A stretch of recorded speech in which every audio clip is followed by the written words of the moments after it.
The peaceful deception morning on Meridian Prime DR. Elena Vasquez stepped onto the observation platform of the Meridian Prime Research Station, breathing in the crisp morning air of humanity's most successful agricultural colony. The twin suns cast golden light across endless fields of grain that stretched to the horizon. She had spent 8 years on this world, watching it transform from a barren rock into a paradise that fed 12 other human settlements across the sector. The colony housed nearly 80,000 people, all dedicated to peaceful research and farming. Children played in the courtyards, while their parents tended crops that grew larger and healthier than anything Earth had ever produced. It was everything humanity had dreamed of when they first reached for the stars. Elena checked her data pad, reviewing the morning's harvest reports. Crop yields were up 30% this season, and the new soil enrichment techniques were working better than expected. She made a mental note to include this success in her weekly report to the Colonial Science Council back on Earth. Another perfect day in paradise, called out Dr. Marcus Webb, the colony's chief botanist, as he joined her on the platform.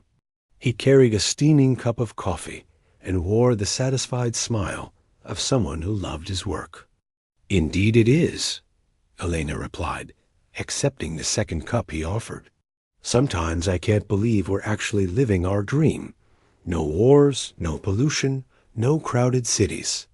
Just good, honest work and beautiful results." The communication array on the nearby hill hummed quietly, maintaining constant contact with Earth and the other colonies. Trade ships arrived regularly, bringing supplies and taking away surplus food. Everything was peaceful, orderly, and exactly as it should be. That peace shattered at 10:23 local time. The attack begins. The first sign of trouble came from the long-range sensors. Elena was in the main laboratory when the alarms began sounding. Dr. Webb rushed in, his face pale with confusion. "Elena, we're picking up massive energy signatures at the edge of the system. Multiple contacts, and they're big. Much bigger than any cargo ship we've ever seen." Elena frowned and followed him to the sensor station. The technician, a young woman named Jennifer Park, looked up with worried eyes. 27 ships, Dr. Vasquez. They just appeared out of hyperspace. No identification. Codes. No response to our communication attempts. They're arranged in attack formation. Elena's stomach dropped. She had never seen warships before, but she had heard stories from the older colonists who remembered the last conflicts on Earth decades ago. Try hailing them again. Maybe there's a communication error. Jennifer's fingers flew over the controls. "No response, Doctor. They're ignoring us completely. And they're moving fast, directly toward our planet." The ships were visible now, through the laboratory's windows, dark shapes against the starfield. They moved with deadly purpose, their hulls sleek and alien, covered in what looked like weapon arrays. "Emergency broadcast," Elena ordered, her voice steady despite her racing heart. "All colonists to emergency shelters immediately. This is not a drill." The colony's peaceful morning transformed into chaos.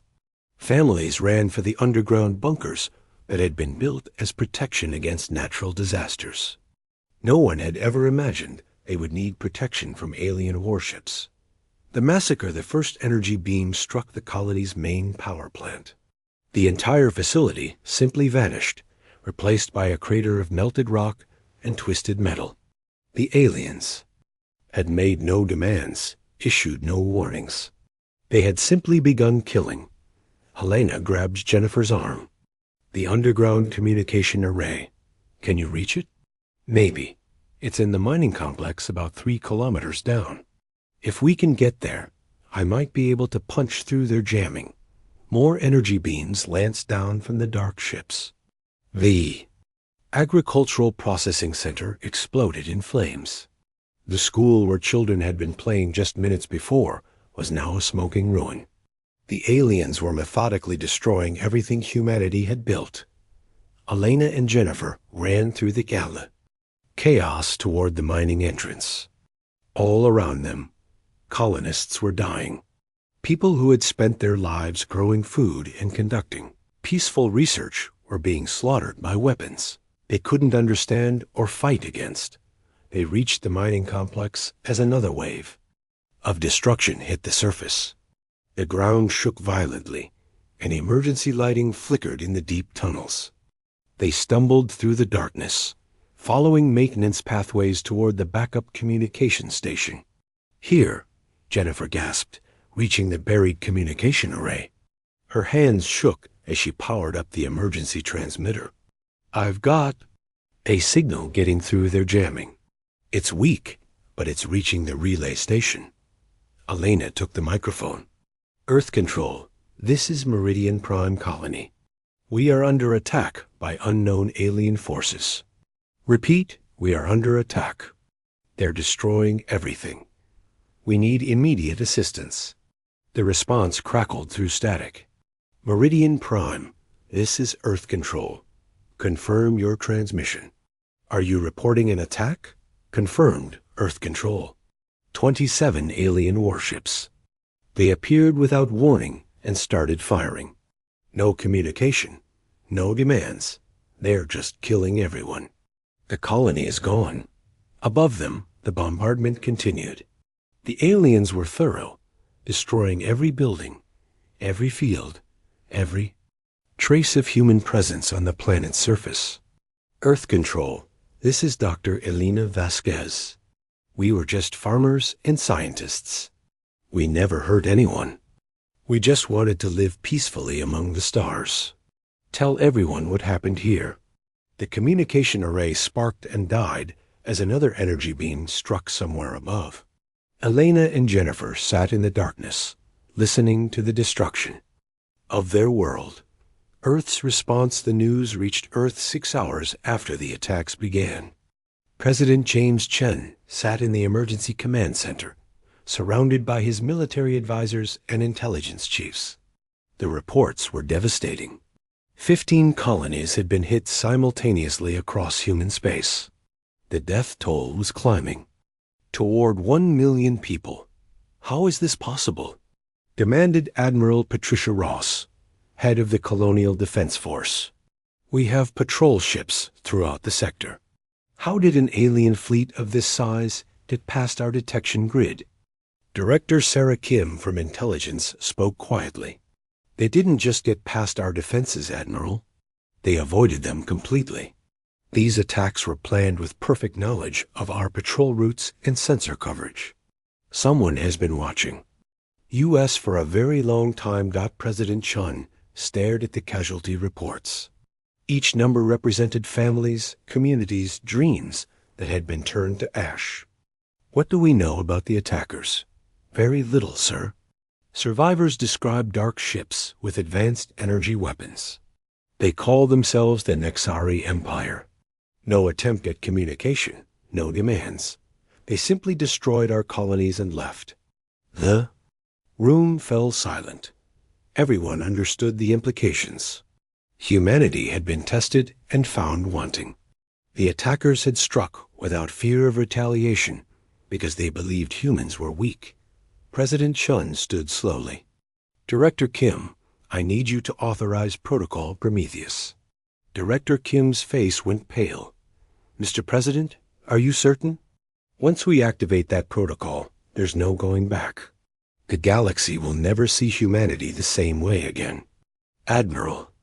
Ross looked confused. "What is Protocol Prometheus?" "I've never heard of any such program." President Chun and Director Kim exchanged glances.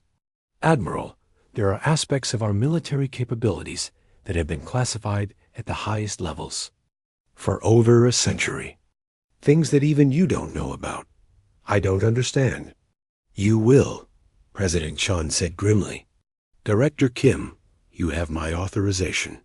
Wake up the giants. The sleeping giants deep beneath the Rocky Mountains." Dr. Alexandra Torres drove through tunnels that didn't exist on any map. Her security clearance was among the highest in the government. But even she had never been to Facility Prometheus before today. The entrance looked like an abandoned mining operation from the outside. Dr. Torres pressed her palm against a hidden scanner, and the ground opened to reveal an elevator shaft that descended deep into the mountain. The elevator ride took 7 minutes. When the doors opened, she stepped into a cryogenic facility that looked like something from a science fiction movie. Dozens of pods lined the walls, their surfaces covered with frost. Warning lights blinked slowly around their bases. Dr. Torres, a technician approached nervously. We received the wake-up authorization 30 minutes ago. The subjects are already beginning revival procedures. Dr. Torres walked among the pods, reading the nameplates. Each one contained a person who had been asleep for over a century. Military strategists, weapons designers, tactical experts who had volunteered for cryogenic suspension after completing humanity's greatest secret project. The first pod hissed open. Inside, an elderly man with silver hair and sharp eyes opened. His eyes for the first time in 140 years. General Marcus Stone, Dr. Torres read from her tablet, architect of the Prometheus Defense Initiative, entered suspension in 2085 after completing Project Sleeping Giant. General Stone sat up slowly, accepting the warm blanket Dr. Torres offered. What year is it? 2225, General. You've been under for 140 years. Stone nodded slowly. Then it worked. The colonies were established. The network was deployed. Yes, sir. We have settlements on over 60 worlds. But there's been an incident. Stone's eyes sharpened. What kind of incident, DR? Torres handed him a data pad with the attack reports. Stone re-asterisk. The Titan's rise the fleet reveals itself. General Marcus Stone stood in the command center of Titan Station, watching as humanity's true military might came online across the galaxy. The station had been hidden inside a hollowed-out asteroid in the outer system for over a century, appearing to be nothing more than a mining operation to any casual observer. General, reported Admiral Victoria Hayes, who had been revived from her own cryogenic pod just hours earlier. The Prometheus network is fully operational. We have confirmation from 3,847 vessels across human space. All are reporting successful transformation and combat readiness. Stone nodded, studying the massive holographic display that showed the true scope of humanity's military power. Red dots marked the locations of destroyed colonies, but blue dots were appearing everywhere else as the hidden fleet moved into position. What about the production facilities? Coming online now, sir. The shipyards hidden in the asteroid belts are beginning construction of additional vessels. The orbital platforms around Earth are powering up their defense grids. We'll have complete control of human space within 6 hours. Stone had spent decades designing this moment. Every human expansion into space had been part of one massive military operation disguised as peaceful exploration. Every colony ship had been built with hidden weapons. Every research station contained advanced defensive systems. Every cargo vessel was actually a destroyer in disguise. What about the Nexari? Admiral Hayes pulled up tactical intelligence. Our deep space monitoring stations had been tracking them since the attacks. They're regrouping in the Proxima Centauri system, apparently planning a second wave of attacks on our surviving colonies. Then we'll meet them there, Stone said. It's time to show the galaxy what happens when you attack the seemingly peaceful farmers of Earth. The Nexari's confidence on the bridge of the Nexari command ship Dominator, Fleet Admiral Zex Korvak, reviewed the reports from the colony attacks with satisfaction. The operation had been flawless. 15 human settlements had been destroyed with minimal losses to his fleet. Admiral, his tactical officer reported, our intelligence networks confirmed that the human military response has been negligible. A few patrol ships fled when they detected our approach. Their defensive capabilities appear to be even weaker than our projections suggested. Korvac studied the star charts. The Nexari Empire had been expanding for centuries by eliminating potential rivals before they could become threats. Humanity had been identified as a species with dangerous potential, but their scattered colonies and apparent lack of military infrastructure had made them an easy target. "Prepare the second wave," Korvac ordered. "We'll finish destroying their remaining colonies, then move on to their homeworld. Once Earth falls, this entire sector will be under Nexari control." The Nexari had built their empire on the principle that overwhelming force applied quickly was the key to victory. They had never encountered a species that could match their military technology, and they had no reason to believe humanity would be different. "Sir," the communications officer called out, "we're detecting unusual energy signatures in the system. Multiple contacts approaching from hyperspace." Korvac studied the tactical display with mild interest. "Human reinforcements? How many?" "Unknown, sir. The energy signatures are unlike anything in our databases. They appear to be much more powerful than the civilian vessels we've encountered. Probably cargo ships attempting rescue operations." Korvac said dismissively, "Destroy them." But as the human ships emerged from hyperspace, Korvac realized something was terribly wrong. The counterattack captain, Sarah Mitchell, brought the Prosperity out of hyperspace along with 200 other vessels that had once been disguised as merchant ships, research vessels, and passenger transports. Now they revealed their true nature as humanity's most advanced warships. The Nexari fleet was exactly where intelligence had predicted, regrouping near the ruins of the Kepler colony. 27 alien ships, confident in their superiority, unprepared for what was coming. "All ships, this is Captain Mitchell," she broadcast on the command frequency. "We have survivors in underground shelters on Kepler Prime. The Nexari are preparing to finish what they started. This ends now." The human fleet spread out in perfect formation, each ship taking its assigned position. The Nexari ships were larger than the human vessels, but that was about to become irrelevant. "Weapon systems online," reported Lieutenant Park. "All ships reporting ready for engagement." Sarah felt the weight of command. The Nexari had murdered innocent colonists, people who had never hurt anyone.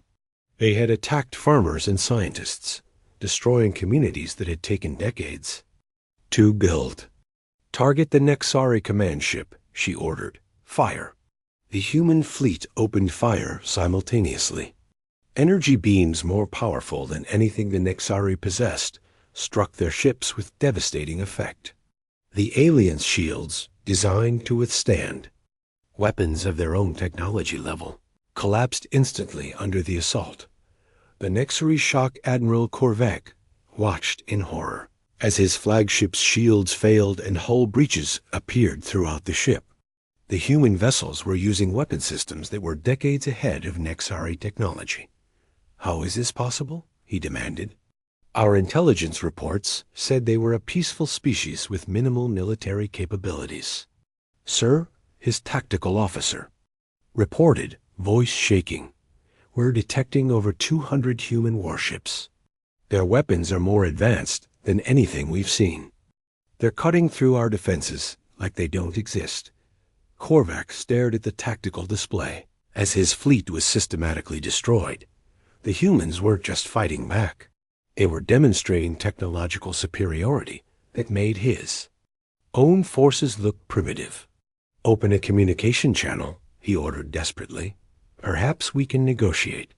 But the humans weren't interested in negotiation. Captain Mitchell's voice came through the speakers, cold and determined. "Nexari fleet, this is Captain Sarah Mitchell of the Prometheus Defense Force. You attacked our colonies without warning. You murdered our civilians. You thought we were weak and defenseless. You were wrong." The human ships continued their assault with ruthless efficiency. Korvac realized with growing terror that his empire had made a catastrophic mistake. They hadn't attacked a weak species. They had awakened something far more dangerous than they could have imagined. The rescue deep in the underground shelters of Kepler Prime, Dr. Elena Vasquez and the other survivors felt the ground shake as the battle raged in space above them. They had been hiding for 18 hours, listening to the sounds of their world being destroyed. Dr. Vasquez, Jennifer Park called out, working frantically at the emergency communication station. "I'm picking up new transmissions. They're not Nexari. They're human ships." Elena rushed to the communication console. "This is Dr. Elena Vasquez. Kepler Prime Colony. We have survivors in the underground shelters. Is anyone out there?" The response came immediately. "Dr. Vasquez, this is Captain Sarah Mitchell of the Prometheus Defense Force. We're here to get you out. Stay in your shelters until we've secured the area." Elena felt tears of relief streaming down her face. Through the static, she could hear the sounds of battle above, but now she knew they weren't alone. Humanity had come for them. "Captain Mitchell, how many ships do you have?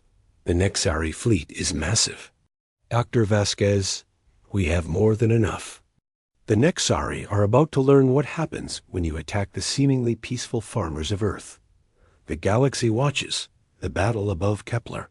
Prime was being monitored by intelligence networks throughout the galaxy. The Vorthan Republic, the Stellar, Confederation, and dozens of other species watched in amazement as humanity's true military power was revealed. For over a century, a galaxy had seen humans as peaceful traders and farmers. They had established colonies, conducted research, and engaged in quiet commerce. No one had suspected that every human vessel was actually a sophisticated warship. Every research station was a military outpost, and every colony was a fortress. Ambassador Thane Wexler of the Vorthan Republic watched the tactical feeds from his embassy on Neutral Space Station. The humans were demonstrating technology that surpassed anything the galaxy had seen. There, ships moved with precision that suggested advanced artificial intelligence. Their weapons cut through Nexari defenses with ease, and their tactical coordination was flawless. "Contact the High Council immediately," he ordered his staff. "Tell them we need to reassess our diplomatic relations with humanity. We may have been talking to the most powerful military force in the galaxy without realizing it." Similar conversations were taking place across dozens of species. The galaxy's power balance had just shifted dramatically, and everyone was trying to understand what it meant. The final message, the battle above Kepler Prime, lasted exactly 17 minutes. When it was over, the entire Nexari fleet had been destroyed, and rescue shuttles were landing near the survivor shelters. Elena emerged from the underground, complex to find Captain Mitchell waiting for her. The captain was younger than Elena had expected, with kind eyes and a confident bearing. "Dr. Vasquez, I'm sorry we couldn't arrive sooner. Are you all right?" Elena looked around at the devastation. Her beautiful colony was gone, but she was alive. And so were thousands of other survivors. "We're alive because of you, but I don't understand. Where did your asterisk